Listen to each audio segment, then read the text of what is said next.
96।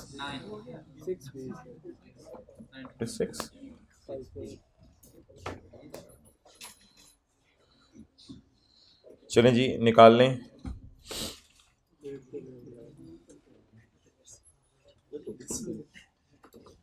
Question 6,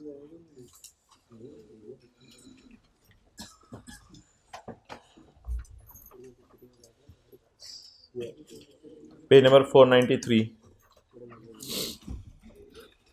JF Associates is registered under Sales Tax Act 1990 as a manufacturer.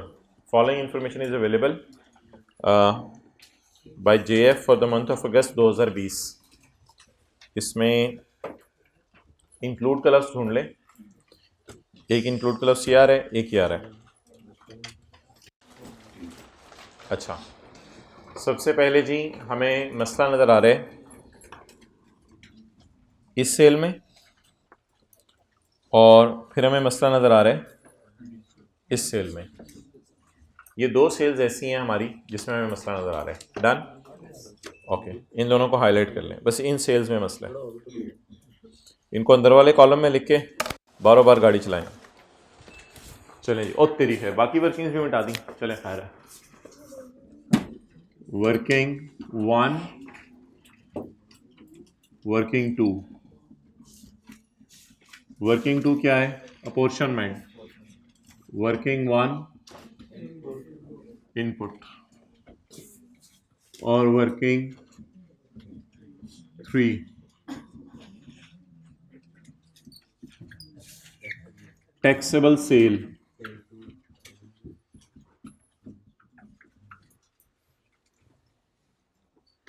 इसमें ना कुछ लाइनें छोड़ दीजिएगा आप लोग, 12-13। वर्किंग 1 में 3-4 लाइनें, वर्किंग 2 में 3-4 लाइनें, और वर्किंग 3 में 12-13 लाइनें। स्टार्ट करें। सेल टू रजिस्टर्ड 70,500 जी। Sale to unregistered 1300।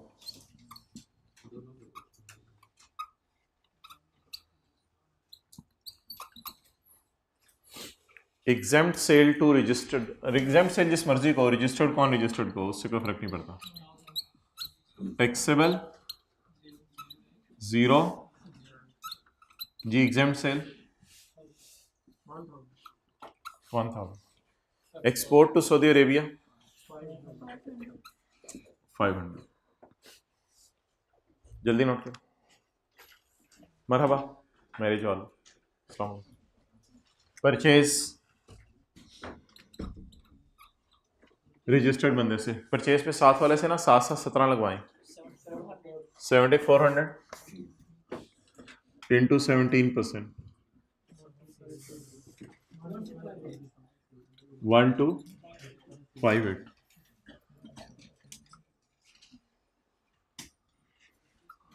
और परचेज अनरजिस्टर्ड कितने की?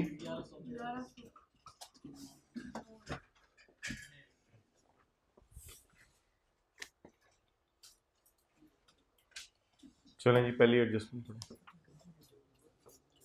अल्लाह आपका आना मुबारक करें। आपको बार बार बार बार कर लेते हैं इस बुध को, और अगले मंगल को कर लेना, क्योंकि अगले बुध को तो यकम होगी, अगले से अगले बुध को। तो ये जो बुध आ रहा है इसको, और उससे अगले मंगल को कर लें, बस फिर छुट्टी कर लेंगे। फिर 31 जनवरी तक कोशिश करेंगे आपके साथ वाले को फारग कर दिया जाए। और हमको आप लोग किसके साथ बैठे हैं? अच्छा, आगे चलें। Sale of taxable goods to registered person include sale to Ghalib, मर गया हुआ है लेकिन खैर है। Sale of taxable goods to registered person include sale to Ghalib of goods worth ₹225। Sale में पड़ी भी है इसकी सेल। इससे सेल कॉन्ट्रैक्ट साइन हो गया, लेकिन ना उसे बिल भेजे ना चीजें भेजी हैं। अच्छा, सेल में बिल जरूरी नहीं होता, सेल में बस डिलीवरी पे सेल बुक होती है। भाई उधर वाला नोट कर लेना यार, वो अनएडजस्टेड फिगर्स हैं, एडजस्टमेंट शुरू हो गई हैं। हमने इधर जो है वो दही जमाना शुरू कर दी और तुम ये देख रहे हो दूध को क्या करना है। नीदर इनवॉइस वाज इशूड, ना अभी तक बिल बना के दिया हमने, ना चीजें डिलीवर की हैं। हाँ, और पेमेंट मिल गई है, पेमेंट अगस्त के महीने में वो कर गए, हमें पैसे मिल गए हैं। अब अंडरलाइन करें, पैसे कब मिले? अगस्त में। पैसे कब मिले? अगस्त में। और सेल तब बुक होगी जब चीजें नॉर एनी डिलीवरी को अंडरलाइन करके लिखें। नॉट डिलीवर्ड, जल्दी बैठे, अभी पहली एडजस्टमेंट हुई है सिर्फ। Not delivered. आप बता दें क्या सेल बुक कर लूं? पहले तो बताएं सेल बुक होनी चाहिए या नहीं। There is no delivery, sale book नहीं होनी चाहिए। पड़ी है, क्या करें? तो सेल के लिए डिलीवरी जरूरी है। The sale will be recorded at the time the goods are delivered. As these are not delivered so no sale. Minus 225। अच्छा जी, sale for which no delivery.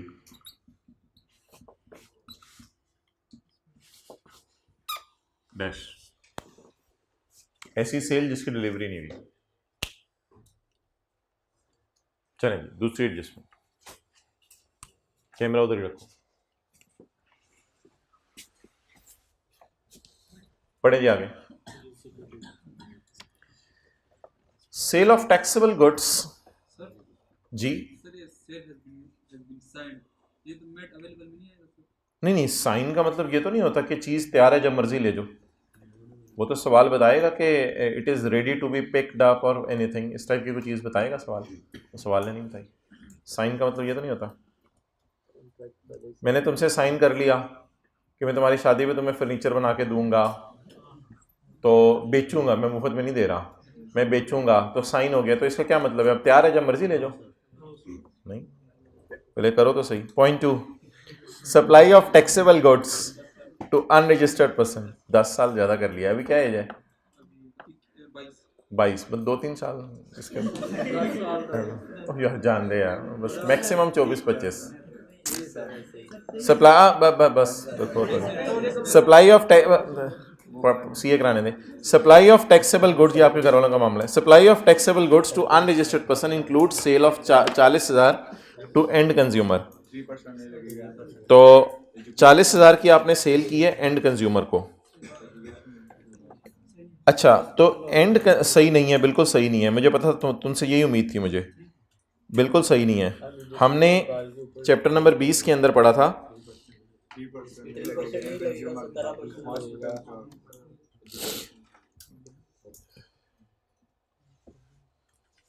कि अगर आपने की सेल चीजें, पेज नंबर 453 पे पढ़ा था, अगर हमने सेल की ऐसे अनरजिस्टर्ड बंदे को जिसने चीजें, इधर देखने से क्लास होगी ना, इधर देख।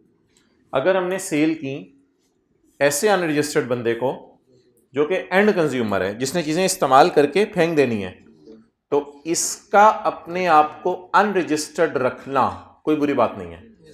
तो सेल टू एंड कंज्यूमर, इस एंड कंज्यूमर को हम ये नहीं कह सकते हे यू आर नॉट रजिस्टर्ड, होएगा हे I am not liable to be registered. तो इसलिए ये सेल 17% वाली है या 20 वाली है? लेकिन ये अनरजिस्टर्ड में पड़ी हुई है, निकाल दें। 2-3 बंदे हैं, जरा इसको निकालें।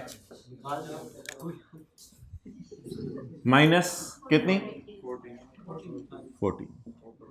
अदर्स में डाल दें, अदर्स में डाल दें cell to end consumer.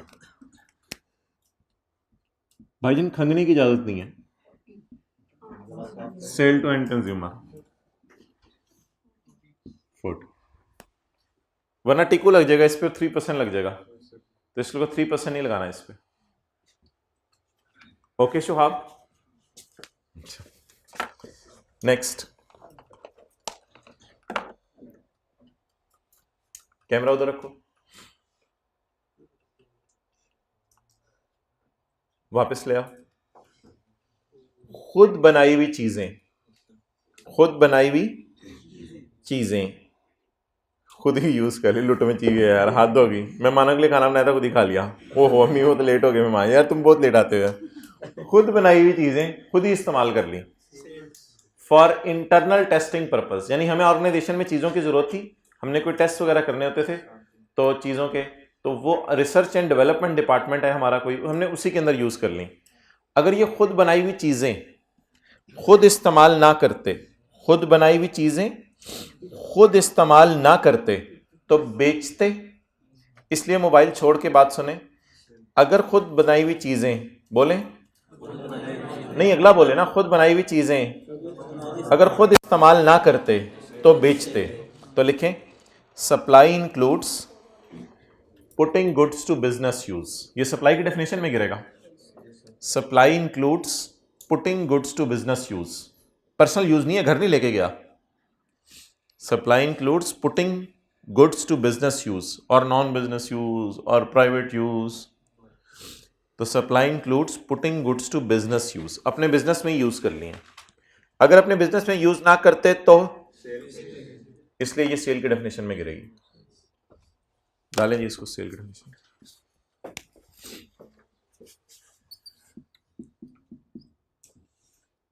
Supply putting, definition पढ़ी थी हमने, putting good to, tissue paper का डब्बा बनाया और बना के अपने ही दफ्तर में इस्तेमाल करना शुरू कर दिया, तो इसको सेल कहा जाएगा। नहीं, फिक्स्ड एसेट तो तब होता ना जब हमने बाजार से खरीदा होता। ये असल में तो इसकी आगे मैं परचेज की बात नहीं कर रहा, फिलहाल तो ये बात हो रही है कि ये चीज़ जब इक्विपमेंट्स बनाना हमारा कारोबार है, पहली तो बात ये है, इसलिए तो ओन मैन्युफैक्चर्ड लिखा हुआ है, खुद बनाया है।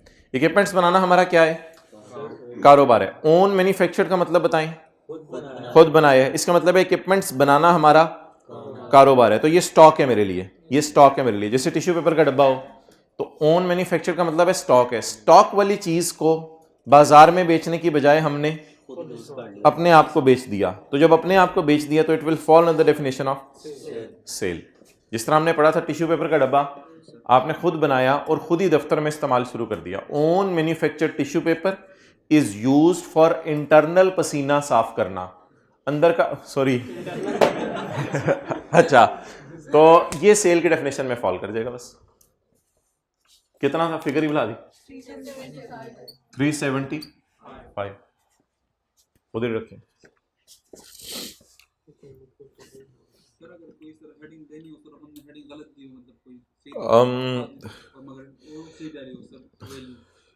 शायद ऑनर कर दे। अच्छा, अब इस तरह की एक मिलती जुलती एडजस्टमेंट्स पुराने पर्चाजात में आई हुई है, आपको पेज खोलने की ज़रूरत नहीं है। पेज 540 पे मैं पढ़ रहा हूँ, आपको पेज खोलने की ज़रूरत नहीं है। Taxable goods worth ₹1.5 lakh were used in business meeting held for promotion of our business. Taxable goods आपके पास क्यों पड़ी होती हैं, सेल करने के लिए। जो चीजें टैक्सेबल थी वो आपने यूज कर ली इन बिजनेस, अपने ही बिजनेस में किसी बिजनेस मीटिंग में इस्तेमाल कर ली। यानी हो सकता है हम कोई चीजें बनाते हो खाने पीने की और कोई इस्तेमाल की चीजें, वो हमने टिश्यू पेपर के डब्बे मिसाल लेने, टिश्यू पेपर के डब्बे वर्थ रुपीज इतने 1.5 लाख टिश्यू पेपरे थे, worth ₹1.5 lakh were used in business meeting, वो बिजनेस मीटिंग में इस्तेमाल हो गए। तो जो चीज मैं टैक्सेबल गुड्स अपने पास रखी हों for the purpose of sale और बाद में मैं उनको खुद ही यूज करना शुरू कर दूं, तो it falls under the definition of. और इसके लॉजिक ये होती है कि पहले इसकी रॉ मटेरियल की परचेज आप रिकॉर्ड कर चुके होते हैं ना, तो रॉ मटेरियल की परचेज आप रिकॉर्ड कर चुके होते हैं, उधर से फायदा ले चुके होते हैं, अब इसको फिर सेल में भी डालना जरूरी है। तो ये इसकी एक मिसाल है इससे मिलती जुलती। लिख लें पेज 540.4, पेज 540.4 भी इसी की एक एग्जाम्पल थी। जी मोहतरम, किसको चाहिए, मेरे पास नहीं है ये वाली, ये उसकी थी, मेरे बैग में पड़ी हुई थी, उससे नहीं लेनी थी। 0.4 छोड़ो, मुझे नहीं जरूरत। JF issued a debit note to Harley Brothers to rectify a mistake in JF sale invoice.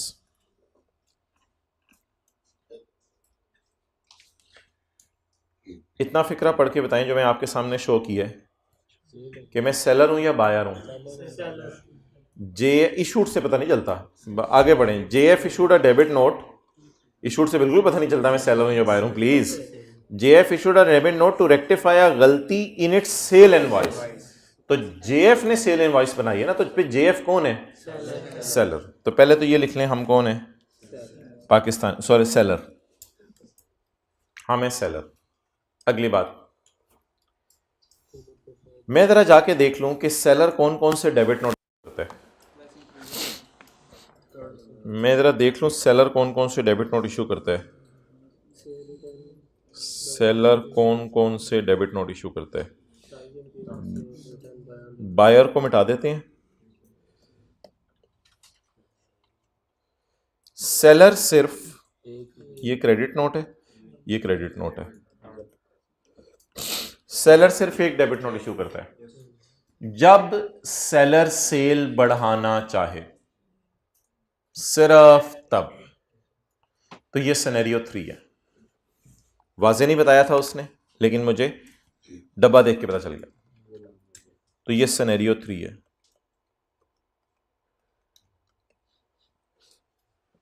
अगला चैलेंज होता है, क्योंकि ये दोनों तो क्रेडिट नोट है ना, तो ये डेबिट नोट है। अगला चैलेंज ये होता है कि हुकूमत को फायदा हो रहा है या नुकसान। तो देखें, सेल बढ़ रही है, सेल क्रेडिट हो रही है, तो हुकूमत को इससे क्या होगा? तो ये आउटपुट बढ़ने वाला सिनेरियो है।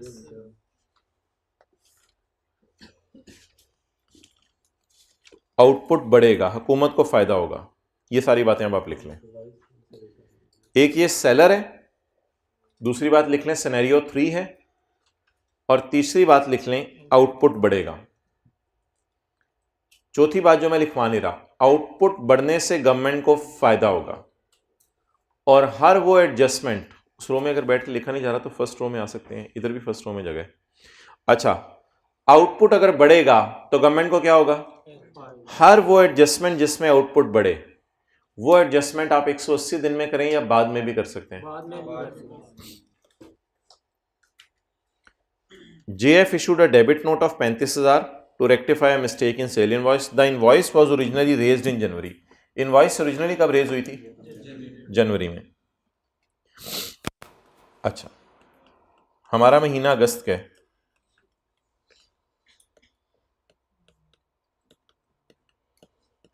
शायद आपको यह बताया था, याद आया जनवरी में, याद आया कि सेल बढ़ाएं। अगस्त में याद आया कि सेल बढ़ाएं, जनवरी वाली बढ़ा सकते हैं जी। गवर्नमेंट को फायदा होना है, इसलिए 180 दिन पेपर में गिनने की जरूरत नहीं है, तो सेल को बढ़ा दें। लोड करें इस तरह, याद आया लिखें।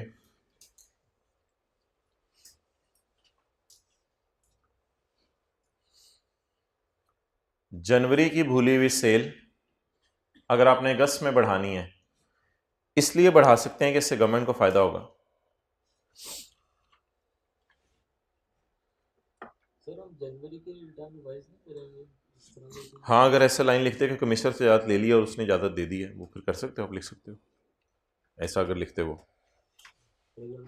बस नॉर्मल। चलो अच्छा जी,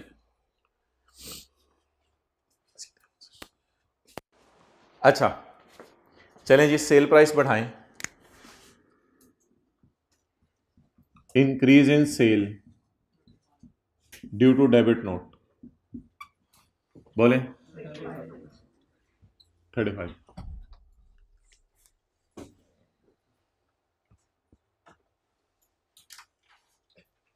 चलें जी आगे, वो बुला रहा है अहमद,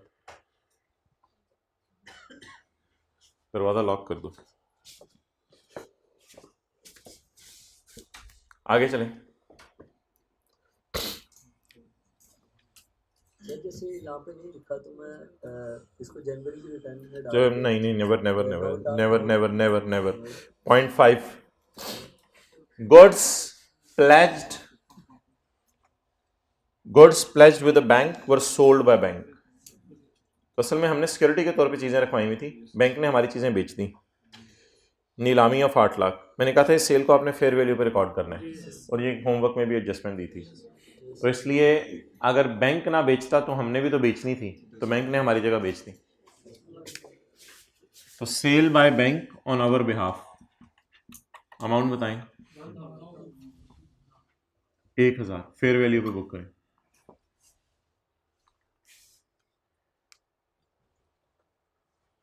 आपको पता है ये सेल 100 पे पड़ी होती है, परचेज पे साथ साथ क्या लगा रहे होते हैं 17, और सेल ऑलरेडी किस पे पड़ी होती है 100 पे। इसलिए सेल 100 पे पड़ी होती है, जब न्यूमेरिकल का फेस आता है तो इस फिगर को हम पकड़ के 17 लगा देते हैं इस पे, क्योंकि सेल ऑलरेडी किस पे पड़ी होती है 100 पे। लेकिन परचेज अगर 100 पे पड़ी भी हो तो साथ साथ उसे किस पे लाते हैं 17%। अगली लाइन पढ़े, 0.6। और बताएं कि कितना स्टॉक बिक गया है जी, सोचें कितना स्टॉक बिक गया है, बोलें जी। कुछ चीजें हैं जैसे रेटर्स में नहीं प्रोविजन होती कि रेटर पैसे लेके भाग सकते हैं, इस तरह हमारे ऑर्गेनाइजेशन में कुछ स्टॉक था जो हमने बेचने के लिए रखा हुआ था, वो एक्सपायर होने वाला है। The auditors have suggested, auditors ने एक मशवरा दिया है कि एक प्रोविजन बनाओ, जैसे प्रोविजन होती है डाउटफुल डेट की, ऐसे स्टॉक में प्रोविजन होती है गलने सड़ने की। एक प्रोविजन बनाओ against absolute and expired stock, कि स्टॉक ऑब्सोल्यूट और एक्सपायर हो सकता है। एक प्रोविजन बनाओ 50% की अगेंस्ट स्टॉक ऑफ 350 के स्टॉक में से आधे स्टॉक की प्रोविजन बना दो कि हो सकता है ये गल सड़ जाए। ये चीजें हमारे वेयरहाउस में अभी तक पड़ी हैं, बिकी नहीं है। ये चीजें हमारे वेयरहाउस में अभी तक पड़ी हैं सिंस जुलाई, पिछले महीने से पड़ी हुई हैं, सिंस जुलाई पिछले महीने से पड़ी हुई हैं, तो अब भी पड़ी हुई हैं। Goods are lying in warehouse in August, अगस्त का महीना है हमारा, अगस्त में पड़ी हुई है। कब की पड़ी हुई है?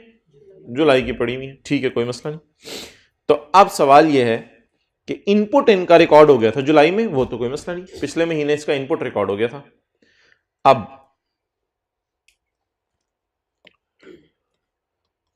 शायद जुलाई में कुछ चीजें खरीदी थी,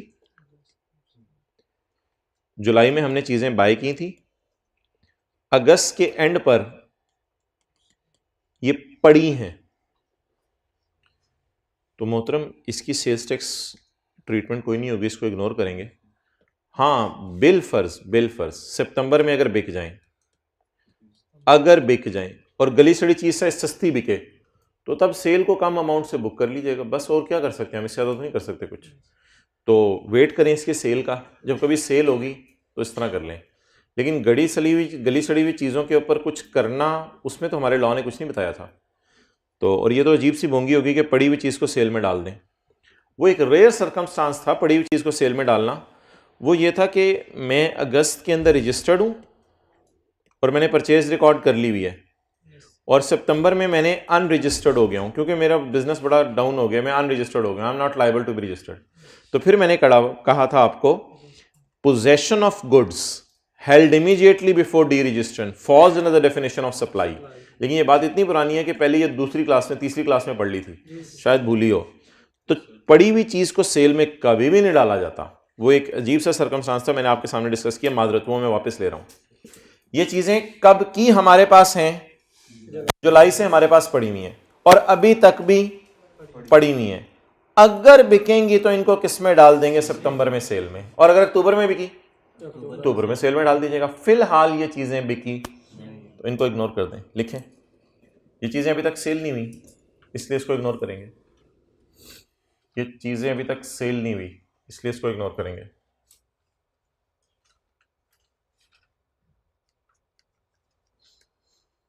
अगर फेयर वैल्यू भी दी गई हो तो फिर हाँ, फेयर वैल्यू दियो फिर भी इग्नोर करेंगे।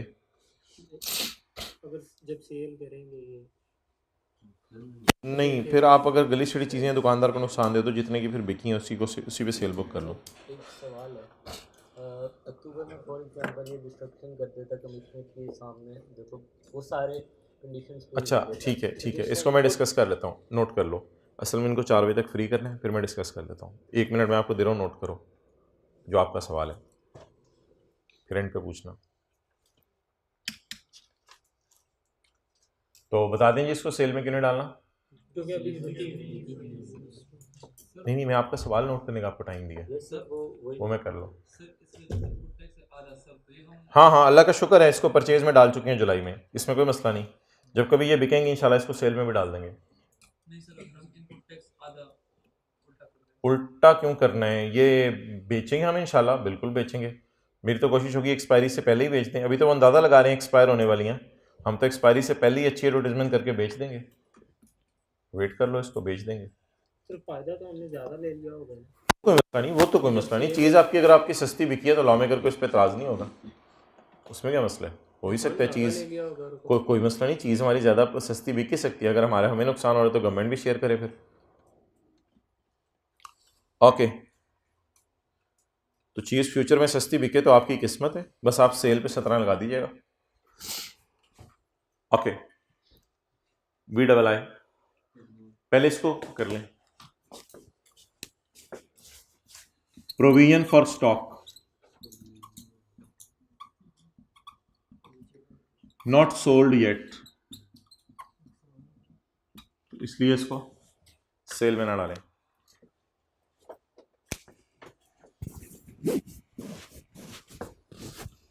VII 25 अगस्त को JF ने इशू किए हैं discount coupon to its customers, और ये कूपन वो लेके आएंगे दिसंबर में, और दिसंबर में कोई सेल मेला है जिसमें इनको फ्री एंट्री दे दी जाएगी। इससे कोई पैसे नहीं मांगे जाएंगे, सेल्स एग्जीबिशन में इनको एंटर होने की इजाज़त दे दी जाएगी। तो लिखें, ये डिस्काउंट बिल पे मेंशन नहीं होता इसलिए नॉट अलाउड है। ये डिस्काउंट बिल पर मेंशन नहीं होता इसलिए नॉट अलाउड है।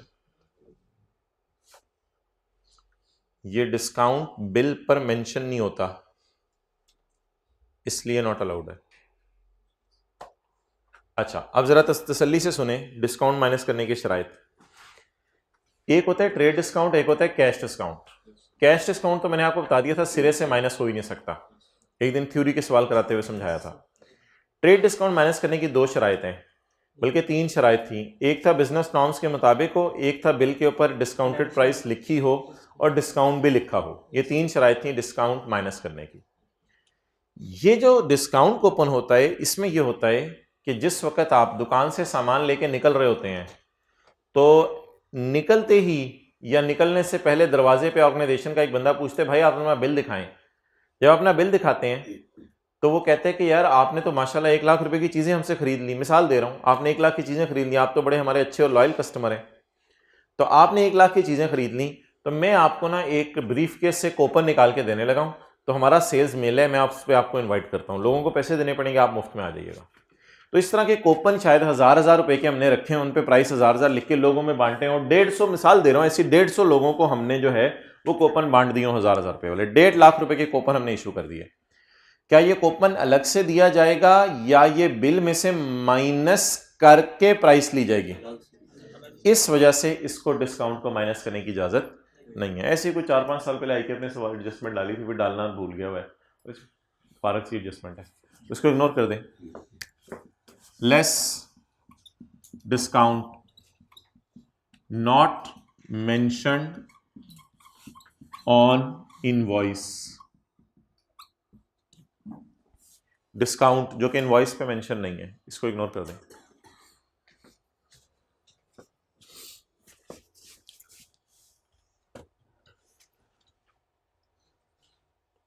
इस सवाल में बहुत सारी एडजस्टमेंट्स डाली हुई हैं जो अजीब अजीब सी आई हुई हैं। VII सेटलमेंट डिस्काउंट का मतलब लिखें कैश डिस्काउंट। कैश डिस्काउंट तो सेल्स टैक्स वाले माइनस नहीं करने देते। अच्छा, मुझे पहले ये बता दें, ये परचेज वाला डिस्काउंट है सेल वाला, फिर अगला फड्डा तो बाद में है। मतलब ये सेल करेंगे पैसे देंगे तो हमको थोड़ा डिस्काउंट देंगे मतलब 10 को पैसे देंगे। ये यानी होंडा वाले सरासिफ को डिस्काउंट दे रहे हैं या होंडा वाले जनरल टायर से डिस्काउंट ले रहे हैं? गिवन को अंडरलाइन करें, discount was given. Was given का मतलब क्या है? हमने डिस्काउंट दिया है किसी को या किसी ने हमें डिस्काउंट दिया है? तो वॉज गिवन को अंडरलाइन करके लिखें, हमने एज अ सेलर किसी को डिस्काउंट दिया है। हमने एज अ सेलर, किसी का नाम लोकल डिस्ट्रीब्यूटर है, कोई बंदा होगा, हमने एज अ सेलर डिस्काउंट दिया है। और अगर हम बायर होते तो क्या लिखा होता? डिस्काउंट वॉज रिसीव्ड, हमें किसी ने डिस्काउंट दिया। डिस्काउंट वॉज गिवन का क्या मतलब है? सेल में पैसे छोड़ देना, सेल में से पैसे माफ कर देना। तो इसलिए ये सेल टाइप डिस्काउंट है, लेकिन इसको भी इग्नोर करेंगे। लेस, लेकिन लेस नहीं करेंगे, लेस नहीं करेंगे। लेस आपके समझने के लिए लिख रहा हूं, कैश डिस्काउंट, इसको इग्नोर करना।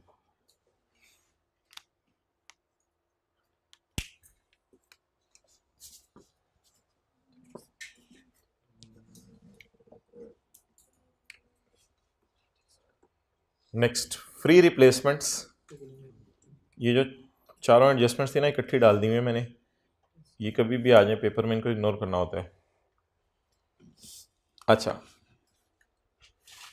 Free replacements of defective parts costing 4 lakh, cost भी उनकी दे दी, जो कि बेची हैं हमने 1 ईयर वारंटी में, उनकी मार्केट में कीमत है 5.5 लाख। कॉस्ट को तो इग्नोर करें, जब कभी परचेज की होंगी ये चीजें परचेज में चली गई होंगी। आज रिप्लेस की हैं मैंने, तो बता दें रिप्लेसमेंट में हुआ क्या होगा। हमने पुरानी चीज खराब हो गई होगी, वो कस्टमर से वापस ले ली होगी, और 5.5 लाख वाली नई चीज उसको दे दी होगी। ऐसी सूरत में मैंने कहा था दुकानदार की इस बात से खुश होकर गवर्नमेंट सेल दोबारा बुक नहीं करती। ऑब्वियसली जब पुरानी चीज बेची थी तो तब सेल रिकॉर्ड शायद हो गई हुई थी, तो अब दोबारा सेल रिकॉर्ड करने की जरूरत नहीं है, और एक तरह का समझ लें सेल ऑटोमेटिकली कैंसिल हो रही है। फ्री रिप्लेसमेंट का मतलब क्या होता है? कस्टमर दुकानदार को चीजें वापस कर देगा। मैं दुकानदार का सवाल सॉल्व कर रहा हूं। कस्टमर दुकानदार को चीजें वापस कर देगा, दुकानदार कस्टमर को फ्री रिप्लेसमेंट दे देगा, तो वापस भी आई, बिक भी गई, तो इन आउट बराबर हो गया। तो इसलिए मैंने कहा था फ्री रिप्लेसमेंट साथ लिख दिया करें, free replacements are not taxable. Theory में सवाल भी आता है ये, free replacements are not taxable.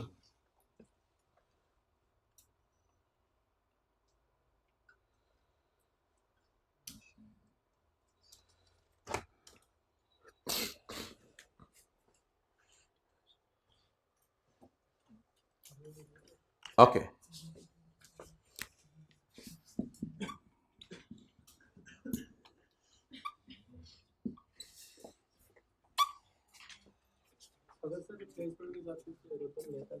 मैं ये कह रहा हूं कि रिप्लेसमेंट में अगर प्राइस डिफरेंस भी हो तो आप इग्नोर कर दीजिएगा। प्राइस अगर कस्टमर से कुछ चार्ज भी करें, ये मैं कह रहा हूं ना, प्राइस डिफरेंस इग्नोर कर दीजिएगा, फिर ना चार्ज कीजिएगा।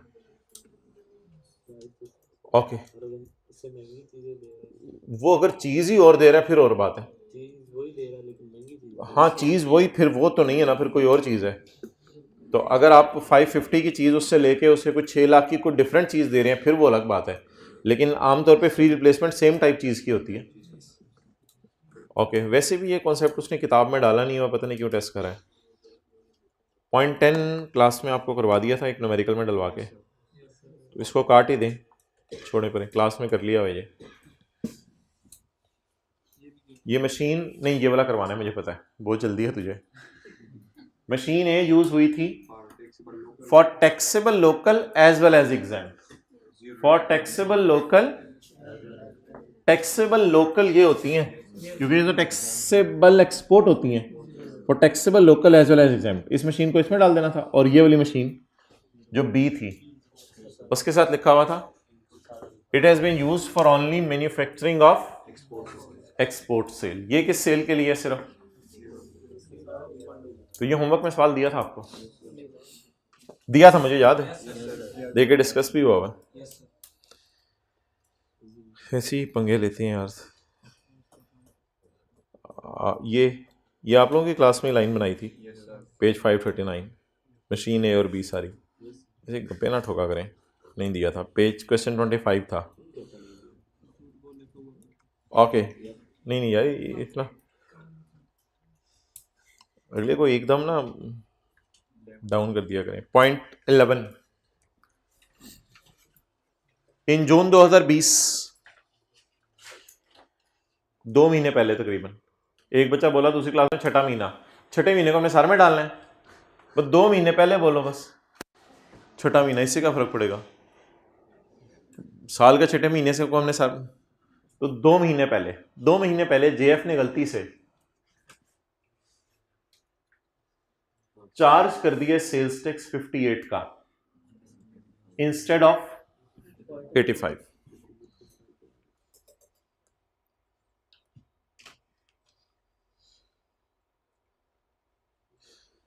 दो महीने पहले जेएफ ने गलती से सेल्स टैक्स चार्ज कर दिए 58 का instead of 85 on sale of chemical to customer, sale to customer. आप बता दें जी हम सेलर हैं या बायर हैं? सेलर। गलती से कितना टैक्स चार्ज कर दिया? ओ ये फिगर 17 पे पड़ी है, ओ ये फिगर 17 पे पड़ी है, ये सेल्स टैक्स है, ये फिगर 17 पे पड़ी है। ये जो 58 वाली फिगर है ये क्या है? रॉन्ग, इटसेल्फ 17 है ये फिगर्स, ये खुद 17 है, यानी 234 की आइसक्रीम ली तो ये 34 टाइप चीज है कोई, ये आउटपुट है असल में, ये सेल नहीं है। इटसेल्फ 17 है, 17 की तो आउटपुट कहते हैं, सेल पे 17 को, वो तो भी सब्र करो ना, करना क्या है, तो सबके साथ चलो, आपको अगली ना करवा दूं। पॉइंट 12 अच्छा छोड़ना यार। 58 कौन सी फिगर है? रॉन्ग। 85 ओरिजिनल। मुझे बता दें आप जून की सेल को अगस्त के अंदर, या जून के आउटपुट को, जो लफ्ज आपको पसंद आए, जून की सेल या जून के आउटपुट को अगस्त में कितने हजार से बढ़ाना चाहते हैं? सेल नहीं, आउटपुट को कितने से बढ़ाना चाहते हैं? 27 से। तो सबसे पहले इसकी अंग्रेजी पढ़ते हैं। डेबिट क्रेडिट नोट में हमने पढ़ा था where for any valid reason, VOS, हमारे सवाल में वीओएस पे फर्क नहीं पड़ा, और amount of sales tax has increased, the seller shall issue a debit note. तो what was VOS? 58. VOS तो नहीं माजरत, sales tax. What was sales tax? 58. What is sales tax? 85. It has increased. Where for any valid reason the amount of sales tax mentioned in original bill of June has increased, ये बढ़ गया किसी वजह से, the seller shall issue a debit note. Seller ने debit note, अब seller की जिम्मेदारी बताएं क्या इशू करे? Debit note. तो लिखिए वी आर सेलर, वो तो लिख लिया हुआ हमने। सिनेरियो 3, सिनेरियो 3 कैसे सिनेरियो 3 बना? सेल बढ़ रही कम हो रही, बढ़ रही कम हो रही, बढ़ रही, तो ये कौन सा सिनेरियो बना? सिनेरियो 3। अच्छा अब मेरा सवाल है आपसे कि जून में भूली हुई चीज, जून की भूली हुई चीज अगर अगस्त में याद आए, जिससे हुकूमत को फायदा होना हो, तो क्या ये एडजस्टमेंट 180 दिनों के बाद भी कर सकते हैं? ये और बात है अभी 180 दिन गुजरे ही नहीं, क्या ये एडजस्टमेंट कर सकते हैं? तो हुकूमत को फायदा पहुंचा सकते हैं 180 दिनों के बाद, अभी तो 180 दिन गुजरे भी नहीं, तो नॉर्मल तरीके से नोट करें ये।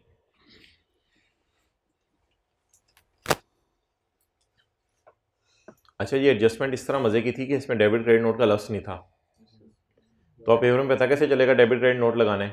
या चीजें वापस हो रही होंगी या चेंज, लफ्ज याद है रूल 20 और 21 की?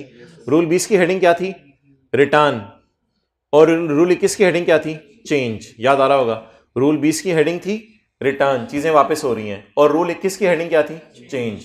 तो चीजों का वापस होना भी डेबिट क्रेडिट नोट के थ्रू रूट होता है, और चीजों की प्राइस बढ़ना और कम होना भी डेबिट क्रेडिट नोट के थ्रू रूट होता है, और वीओएस के अलावा टैक्स का बढ़ना कम होना भी डेबिट क्रेडिट नोट से रूट होता है। तो ये एक ऐसी एडजस्टमेंट थी 3-4 दिनों में हमने पहली दफा पढ़ी जिसमें डेबिट क्रेडिट नोट का लस नहीं लिखा हुआ था, लेकिन चेंज इन प्राइस का मतलब ही ये था डेबिट क्रेडिट नोट। ओके, अब हमने आउटपुट क्या करना है? बढ़ाना है। इससे गवर्नमेंट को क्या होगा? फायदा। ये एडजस्टमेंट 180 दिनों बाद भी कर सकते हैं, लेकिन अभी तो 180 दिन गुजरे ही नहीं। अच्छा यार, अब एक मसला है कि इस 27 को कहाँ शो करें? आउटपुट 27 का कैसे बढ़ाएं? सर 100 पे लेके यार न्यूमेरिकल के फेस पे डाल दो। अब अजीब सी देखो बातें कर रहे हो, पहले सिलेबस के आखिरी दिन चल रहे हैं, ऊपर से जो है वो किसी बच्चे को जाते हुए परेशान कर देना। मैं तुम्हें बताऊं, फेस पे एक और चीज़ भी आती है। क्या आती है यार? वो एक और चीज़ थी, वो पता नहीं फलाने सवाल की एडजस्टमेंट नंबर 11 थी। ये तो अब जान लेने वाली बात हुई ना फिर किसी की। तो छोड़ो परे यार इन चीज़ों को, फेस को क्यों छेड़ रहे हो? छोड़ो परे, बस सेल है तो सेल में डालो, ख़त्म करो बात। फेस में तो नहीं चीज़ें आती। फेस में तो जो फेस है वही फेस है, कोई फेस नहीं आना आज के बाद बनाने लग जाइएगा। लेकिन एक मसला ये है कि थोड़ी देर पहले मैंने आपको ना इस एडजस्टमेंट की वजह से एक सवाल पूछा था, किसी को याद हो? इस एडजस्टमेंट ने आना था, इस वजह से थोड़ी देर पहले मैंने आपसे एक बात की थी, किसी को याद हो? मैंने कहा था वर्किंग 3 में चीज़ें 100 पे पड़ी होती हैं, इसीलिए इस फिगर का जो टोटल आता है इसको हम यहां लिखते हैं और फेस पे जाके इस पे 17 लगाते हैं। इसका मतलब क्या होता है कि ये 100 पे पड़ी हुई थी, यानी 200 टाइप चीज थी, 34 रुपए आ गए। तो ये फिगरें 100 पे पड़ी होती हैं ये सारी, और ये वाली फिगरें 17 पे पड़ी होती हैं। अब अजीब सी चीज होगी कि इधर आप 17 की फिगर डाल दें, 17 की फिगर नहीं घुसा सकते। इधर फिगरें किस पे पड़ी हुई हैं? 100 पे। तो कुछ ट्राई करते हैं। हाँ, मैं आपको कह दूं कि 34 रुपए मैंने टैक्स दिए, तो फिर आइसक्रीम कितने की थी टैक्स के अलावा? कैसे बताएंगे? आइसक्रीम कितने की? 34 रुपए मैंने आइसक्रीम खरीदते हुए टैक्स दिया, तो आइसक्रीम कितने की थी टैक्स से पहले? 34 डिवाइडेड बाय 17 मल्टीप्लाइड बाय 100। देखें क्या जवाब आ रहा है? 200। तो ये फिगर किस पे पड़ी हुई है? अनलकीली सेल्स टैक्स लॉस लिखा हुआ है, ये 17 पे पड़ी हुई है। पहली दफा ऐसा हुआ है, सेल्स 17 पे पड़ी हुई है, पहली दफा ऐसा हुआ है क्लास में। ये चैलेंज भी पहली दफा आया। तो सिनेरियो कौन सा है? तीसरा। सेल हमने क्या करनी है? बढ़ानी है, या आउटपुट बढ़ाना है, जो मर्जी कह दें।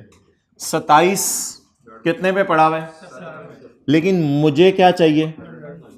100। 159। डन। ओके, नहीं बेहतर नहीं है, इसी तरह रूट कराओ जी। सर इसका कौन बोला है?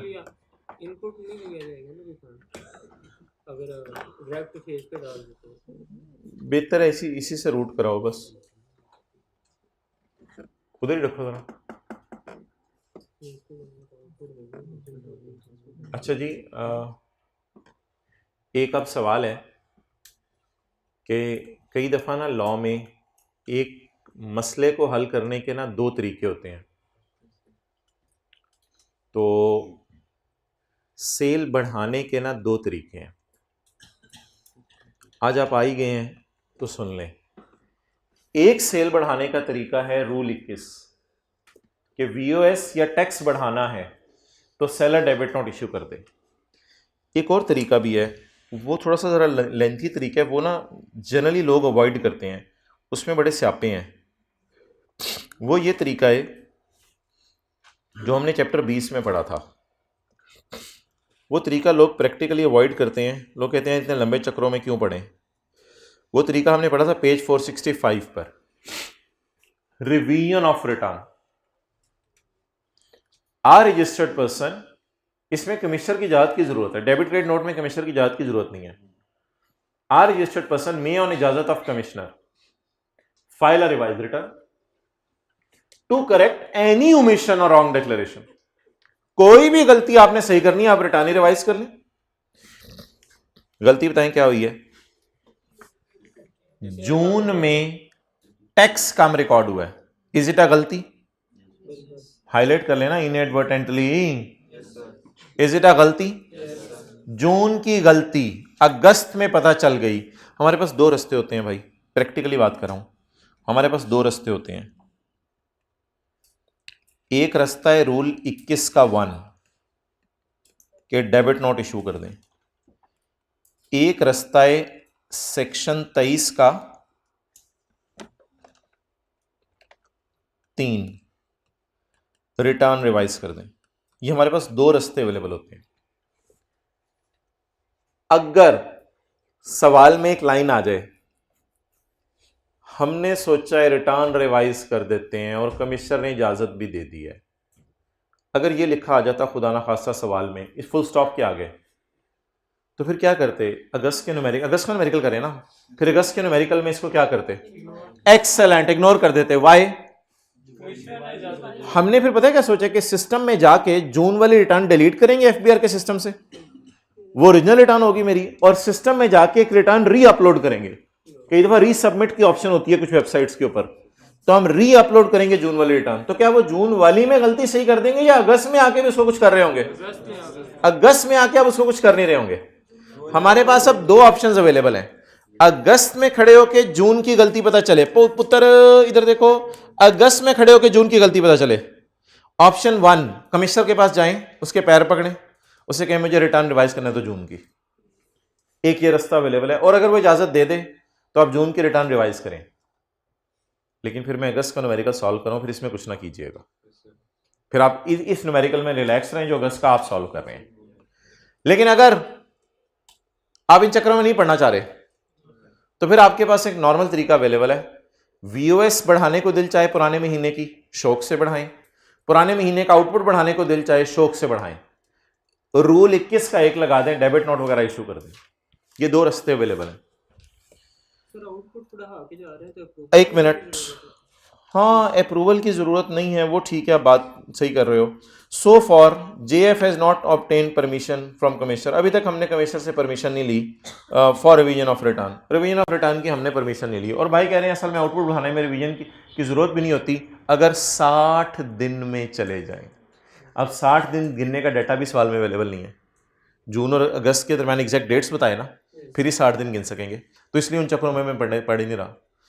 तो आप बता दें, सवाल ने क्लियरली बता दिया, we have not obtain permission from commissioner for revision of return, हमने कमिश्नर से इजाजत नहीं ली रिटर्न रिवाइज करने की। मुझे बता दें, क्या आपको फील हो रहा है कि इस रास्ते को हमने ऑप्ट नहीं किया? अब इस रास्ते से हम जाना नहीं चाह रहे। अब बताएं, बचा कुचा रास्ता हमारे पास क्या बचा? जो मैंने यूज कर लिया, अब मैं क्या करूं? अब मैं रिटर्न रिवाइज करूं या मैं कमिश्नर के पास गया ही नहीं? अब मजबूरन फिर अगस्त में कोई सेटिंग कर लें, उसका तरीका क्या होगा? क्या नोट इशू कर दें? Debit note. बस दूसरी क्लास में भी इतना ही सवाल करवाया था, इट्स ओवर। इसका टोटल कर लीजिएगा, क्या करना है घर में जाकर टोटल छोड़ें परे, बस काफ़ी है इतना, और इसका टोटल यहाँ लिख दीजिएगा, बाकी सारा इसी तरह है। तो कल इंशाल्लाह मिलते हैं क्लास में।